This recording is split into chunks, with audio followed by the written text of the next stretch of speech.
Hey guys, you're watching FitnessRegiment, and today we'll be comparing laptops of around $1,000 value. I'm mainly going to be focusing on gaming aspects, but I'll also be talking a little bit about some upsides and downsides in terms of rendering, workstations, and other things.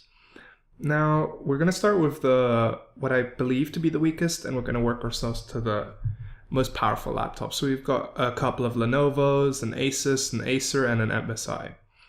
The Lenovo Y70, now the one thing that's good about this laptop is it's big. So if you're going to be mainly doing light work on it, I really prefer this one. It's also got an 8GB SSD. Now that is bare, I don't even think that fits Windows 8, so I really don't see the point in that. It's got a low-end i5, 8GB of DDR3, and an 860M graphics card. The graphics card is good. At this price range, 860M is the most common graphics card you will be finding. Now let's move on to the next one, which is an Asus. This one has an 850M. The reason I ranked it higher, I probably shouldn't have actually. The only reason I ranked it a little higher is because I like this i7 a little bit more for video rendering and things like that, but let's change that around.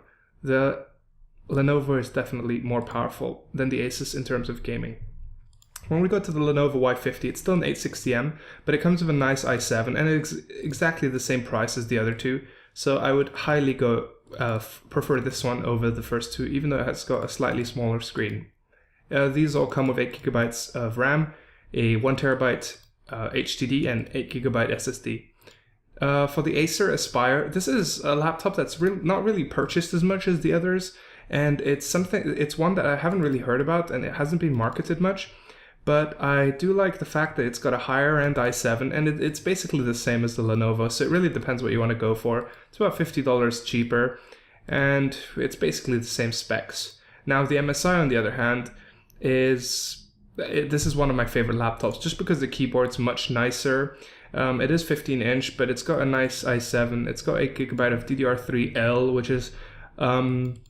I prefer DDR3L compared to DDR3, even though there's not really much of a difference. I'll be making a video on that later. It also comes with an 860M, although there is a newer model. I'm guessing it comes with a 960M. Doesn't say. Yes, a 960M. So this model is obviously much better, and it hasn't been purchased yet. It is over $1,000, so I won't really be including it in this video. So all in all, for under $1,000, I highly recommend the MSI or the Lenovo. Acer, I don't like going with Acer because I feel like their build quality is lacking, and I highly prefer MSI and Lenovo's build quality, although Lenovo laptops do tend to get quite hot, but that might just be because the ones that I have used were in SLI mode. Other than that, thanks for watching, and feel free to ask questions.